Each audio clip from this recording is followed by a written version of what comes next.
Bienvenue à l'enregistrement du culte pour notre 4e culte du Carême. Aujourd'hui, nous allons méditer la croix celtique. Nous commençons avec l'introïde. Pourquoi cette agitation parmi les nations et ces préoccupations dépourvues de sang parmi les peuples? Les rois de la terre se soulèvent et les chefs se liguent ensemble contre l'Éternel et contre celui qu'il a désigné par onction. Celui qui siège dans le ciel rit. Le Seigneur se moque d'eux. C'est moi qui ai établi mon roi sur Sion, ma montagne sainte. Je veux proclamer le décret de l'Éternel. Il m'a dit, « Tu es mon fils, je t'ai engendré aujourd'hui. Et maintenant, roi, conduisez-vous avec sagesse. Juge de la terre, laissez-vous instruire. Servez l'Éternel avec crainte et réjouissez-vous tout en tremblant. Rendez hommage au Fils, de peur qu'il ne s'irrite et que vous n'alliez à votre perte, car sa colère s'enflamme rapidement. Heureux tous ceux qui se confient en lui. Au nom du Père et du Fils et du Saint-Esprit. Amen. Nous continuons notre lecture de l'Évangile de la Passion de notre Seigneur dans l'Évangile selon Matthieu au chapitre 27 à partir du verset 11 au verset 31. Jésus comparut devant le gouverneur. Celui-ci l'interrogea. « Es-tu le roi des Juifs ?» Jésus lui répondit, « Tu le dis. » Mais il ne répondit rien aux accusations des chefs des prêtres et des anciens. Alors Pilate lui dit, « N'entends-tu pas tous ces témoignages qu'il porte contre toi ?» Mais Jésus ne répondit sur aucun point, ce qui étonna beaucoup le gouverneur. À chaque fête, le gouverneur avait pour habitude de relâcher un prisonnier, celui que la foule voulait. Ils avaient alors un prisonnier célèbre, un dénommé Barabbas. Comme ils étaient rassemblés, Pilate leur dit, « Lequel voulez-vous que je vous relâche, Barabbas ou Jésus qu'on appelle le Christ ?» En effet, ils savaient que c'était par jalousie qu'ils avaient fait arrêter Jésus. Pendant qu'il siégeait au tribunal, sa femme lui fit dire, « N'aie rien à faire avec ce juste, car aujourd'hui j'ai beaucoup souffert dans un rêve à cause de lui. » Les chefs des prêtres et les anciens persuadèrent la foule de demander Barabbas et de faire mourir Jésus. Le gouverneur prit la parole et leur dit, « Lequel des deux voulez-vous que je vous relâche ?» Ils répondirent, « Barabbas !» Pilate répliqua, « Que ferai-je donc de Jésus qu'on appelle le Christ ?» Tous répondirent, « Qu'il soit crucifié !» « Mais quel mal a-t-il fait ?» dit le gouverneur. Ils crièrent encore plus fort, « Qu'il soit crucifié !» Voyant qu'ils ne gagnaient rien, mais que le tumulte augmentait, Pilate prit de l'eau, se lava les mains en présence de la foule et dit, « Je suis innocent du sang de ce juste. C'est vous que cela regarde. » Et tout le peuple répondit, « Que son sang retombe sur nous et sur nos enfants. » Alors Pilate leur relâcha Barabbas, et après avoir fait fouetter Jésus, il le livra à la crucifixion. Les soldats du gouverneur conduisirent Jésus dans le prétoire et rassemblèrent toute la troupe autour de lui. Ils lui enlevèrent ses vêtements et lui mirent un manteau écarlate. Ils tressèrent une couronne d'épines qu'ils posèrent sur sa tête et lui mirent un roseau dans la main droite.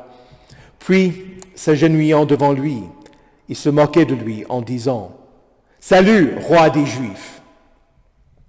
Ils crachaient sur lui, prenaient le roseau et le frappaient sur la tête. Après s'être ainsi moqués de lui, Ils lui enlevèrent le manteau, lui remirent ses vêtements et l'emmenèrent pour le crucifier. Confessons notre foi en Dieu le Père, le Fils et le Saint-Esprit. Je crois en Dieu, le Père Tout-Puissant, Créateur du ciel et de la terre. Je crois en Jésus-Christ, son Fils unique, notre Seigneur, qui a été conçu du Saint-Esprit et qui est né de la Vierge Marie. Il a souffert sous Ponce Pilate, il a été crucifié, il est mort, il a été enseveli. Il est descendu aux enfers. Le troisième jour, il est ressuscité des morts. Il est monté au ciel. Il siège à la droite de Dieu, le Père Tout-Puissant. Il viendra de là pour juger les vivants et les morts. Je crois au Saint-Esprit, la Sainte Église universelle, la communion des saints, la rémission des péchés, la résurrection de la chair et la vie éternelle. Amen.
Prions. Reçois favorablement les paroles de ma bouche et les sentiments de mon cœur, ô Éternel, mon rocher et mon libérateur. Amen. Au nom du Père et du Fils et du Saint-Esprit. Amen. Le texte pour notre méditation vient de l'épître de Saint Paul aux Galates, au chapitre 6, le verset 14. Nous lisons « En ce qui me concerne, jamais je ne tirerai fierté d'autre chose que de la croix de notre Seigneur Jésus-Christ. Par elle, le monde est crucifié pour moi, comme je le suis pour le monde. Ce soir, nous méditons la croix celtique, une forme de la croix datant du 7e siècle, souvent liée au christianisme irlandais. Saint Patrick, missionnaire du 5e siècle, est considéré comme étant le saint irlandais le plus important, bien qu'il ne soit pas irlandais. Dans son œuvre, La Confession de Saint Patrick, il écrivit « Moi, Patrick le pécheur, je suis le plus rustique et le moindre de tous les fidèles, et méprisable pour un très grand nombre. J'ai eu pour père le diacre Calpurnius, un des fils du prêtre Potitus, qui fut au village de Banavem Tabernae. Il avait aux environs une petite ferme où je fus fait captif. J'avais alors environ 16 ans. J'ignorais le vrai Dieu et j'ai été emmené en captivité en Irlande avec tant de milliers d'hommes, selon ce que nous avions mérité. Car nous nous étions éloignés de Dieu et nous n'avions pas gardé ses préceptes et nous n'avions pas obéi à nos prêtres qui nous avertissaient que notre salut était en danger. Et le Seigneur lança sur nous la colère de son ressentiment et nous dispersa chez beaucoup de païens, même jusqu'à l'extrémité de la terre, où maintenant on peut voir ma petitesse parmi les étrangers. Et c'est là que Dieu ouvrit l'intelligence de mon incrédulité, pour que, bien que tardivement, je me suis rappelé de mes fautes et que je me suis tourné de tout cœur vers le Seigneur mon Dieu, qui jeta un regard sur mon humilité et eut pitié de la jeunesse de mon ignorance et me garda. Avant que je le reconnaisse et avant que je sois sensé et que je distingue entre le bien et le mal, il me fortifia et me conseilla comme fait un père pour son fils. C'est pourquoi je ne peux me taire. Et il n'est pas à propos de le faire. Tant de bienfaits et tant de grâces que le Seigneur a daigné m'accorder dans la terre de ma captivité. Car voici ce que nous devons rendre en échange. C'est qu'après la compréhension et la connaissance de Dieu, nous exaltions et confessions ses merveilles devant toute nation qui est sous tout le ciel. Car il n'y a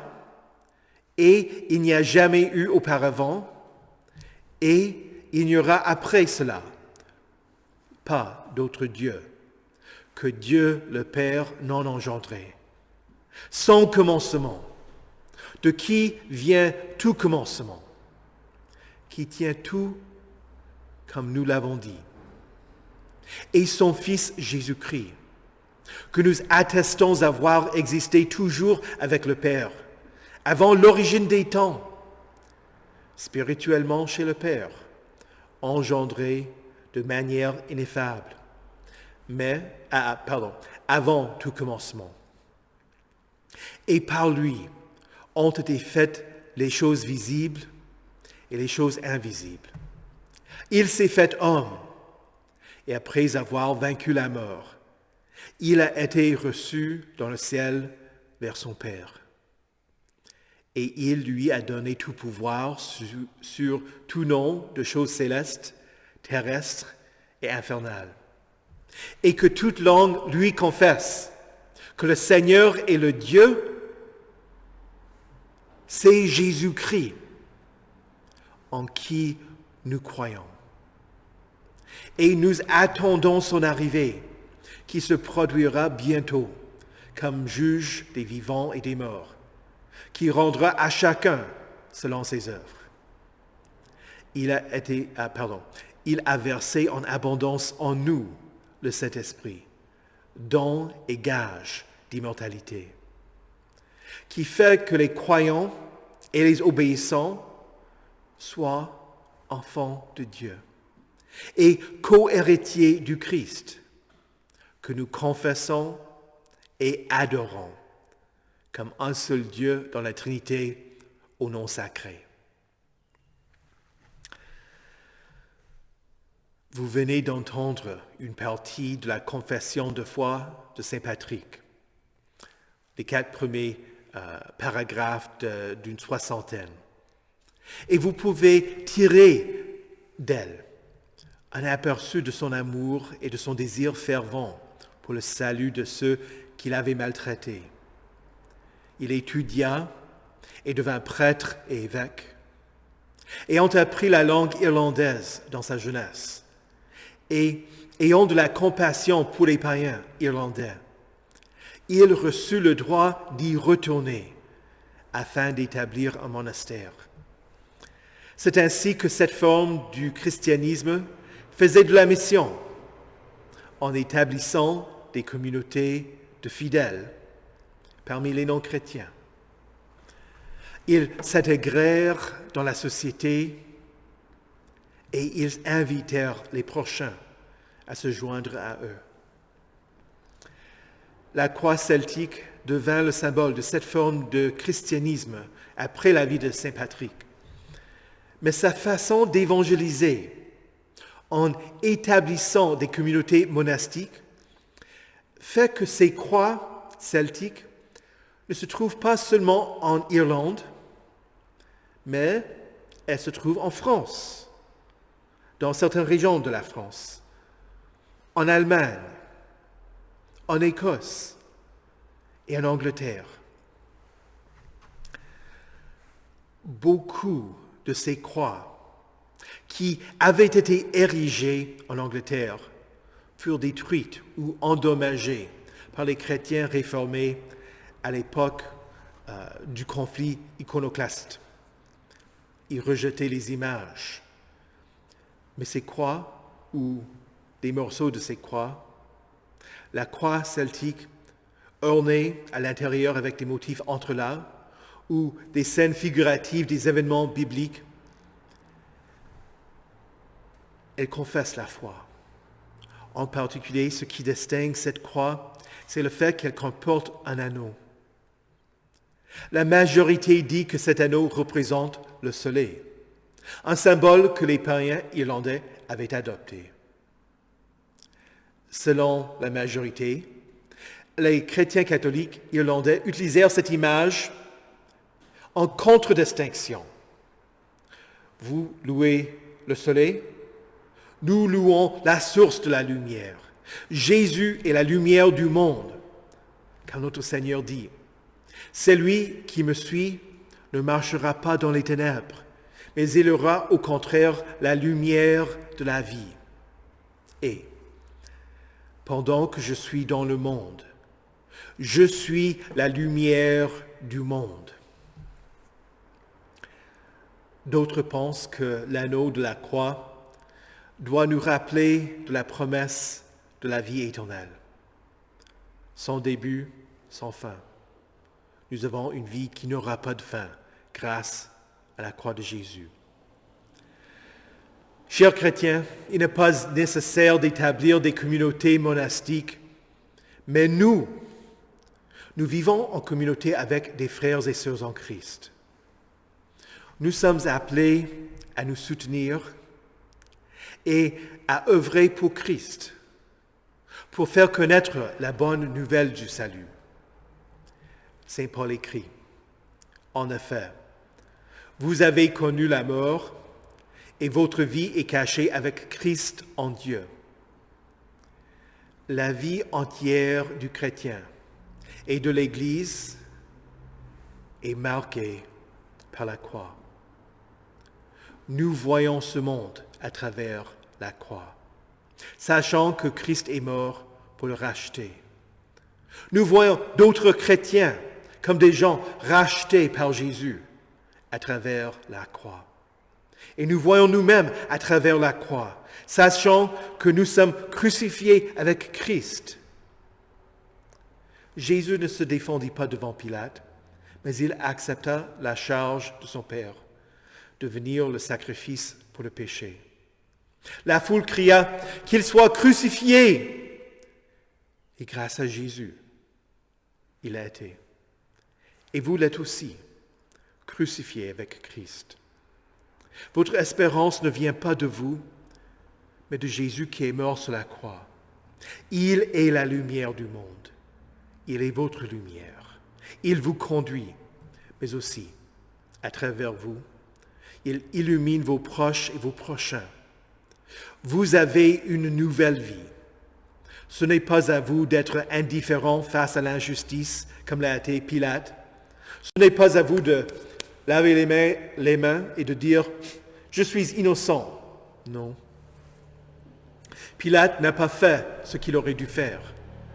Oui, vous avez péché en parole, en pensée et en acte, parce que vous avez fait, mais aussi parce que vous avez omis de faire. Vous n'êtes pas innocent, mais votre espérance vient de Jésus-Christ. D'autres se vantent, mais il n'y a pas d'orgueil pour le chrétien. Du point de vue de Rome, la croix était un symbole de défaite, d'humiliation, de honte. Dans la société polie de l'époque, on n'osait même pas dire le mot crux, croix. C'était une punition réservée aux esclaves, aux violents, aux ennemis de l'Empire. Et Dieu fait l'impensable. Il prend ce symbole, il prend la croix pour renverser les valeurs du monde. Le chrétien n'a pas à s'échapper du monde, mais d'y vivre. Paul écrit, « En ce qui me concerne, jamais je ne tirerai fierté d'autre chose que de la croix de notre Seigneur Jésus-Christ. Par elle, le monde est crucifié pour moi, comme je le suis pour le monde. Ce monde est crucifié. Il est en train de mourir. Mais vous qui êtes morts pour le monde, vous pouvez le diriger vers le Christ crucifié. C'est lui qui est la lumière du monde et la source de la vie éternelle. Au nom de Jésus, Amen. Que la paix de Dieu, qui surpasse toute intelligence, garde vos cœurs et vos esprits en Jésus-Christ pour la vie éternelle. Amen. Prions le Seigneur. Dieu Tout-Puissant, nous te supplions de garder ton peuple selon ta miséricorde, afin que, par ta grande bonté, il soit toujours gouverné et conservé, tant pour le corps que pour l'âme. Nous demandons ta bénédiction sur l'Église luthérienne au Burundi, qui se réunira ce week-end pour une conférence synodale. Que le Saint-Esprit encourage et fortifie nos frères et sœurs en Christ, afin que les décisions prises soient conformes à la vérité et soutiennent l'activité missionnaire dans son pays. De même, nous te prions pour notre synode, pour ses paroisses et pour ses fidèles, afin que nous brillions dans le monde comme des flambeaux. Car tu as dit, vous êtes la lumière du monde. Une ville située sur une montagne ne peut pas être cachée. Ô notre grand prêtre, Jésus-Christ, comme tu es l'intermédiaire pour ce monde, aide-nous à bien comprendre notre rôle comme une race élue, un sacerdoce royal, une nation sainte, un peuple acquis. Que nous annoncions tes vertus par lesquelles tu nous as appelés des ténèbres à ton admirable lumière. Que nous prions pour ceux qui ont besoin de nos supplications et offrions nos corps comme un sacrifice vivant et saint qui te soit agréable. Aide-nous à écouter la parole et à lui obéir, étant pour nous l'auteur du salut éternel. Conduis-nous vers l'humilité, pour que nous ne cherchions pas notre propre gloire. Soutiens ceux qui boivent la coupe que Jésus a bue, qui sont baptisés du baptême avec lequel Jésus a été baptisé, qui offrent leur vie en témoignage de celui qui a offert sa vie pour le monde entier. Bénis le travail des missionnaires partout dans le monde. En particulier, nous te rendons grâce pour des saints comme Saint Patrick qui a apporté ta parole en Irlande. Donne-nous la force de prier comme Saint Patrick a prié. Christ avec moi et Christ en moi. Christ aux côtés pour me garder. Christ après moi, Christ devant moi, Christ tout près pour me fortifier. Le Christ sous moi, le Christ sur moi, Christ en la paix ou le danger. Christ en mes frères dans la foi, Christ en l'ami et l'étranger. Ce jour, j'attache autour de moi le saint nom de la Trinité, les trois en un et l'un en trois, par la foi pour l'éternité. Gloire au Dieu, Père et Créateur, Dieu éternel, parole, esprit. Louange au Sauveur, Médiateur, Seigneur, Rédempteur, Jésus-Christ. Amen. Seigneur, conduis-nous à ton royaume et enseigne-nous à prier. Notre Père, qui es aux cieux, que ton nom soit sanctifié, que ton règne vienne, que ta volonté soit faite sur la terre comme au ciel. Donne-nous aujourd'hui notre pain de ce jour. Pardonne-nous nos offenses, comme nous pardonnons aussi à ceux qui nous ont offensés. Et ne nous laisse pas entrer en tentation, mais délivre-nous du mal. Car c'est à toi qu'appartiennent le règne, la puissance et la gloire, au siècle des siècles. Amen. Recevez la bénédiction de l'Éternel. Que le Seigneur vous bénisse et vous garde. Que le Seigneur fasse luire sa face sur vous et qu'il vous accorde sa grâce. Que le Seigneur tourne son visage vers vous et qu'il vous donne sa paix. Amen.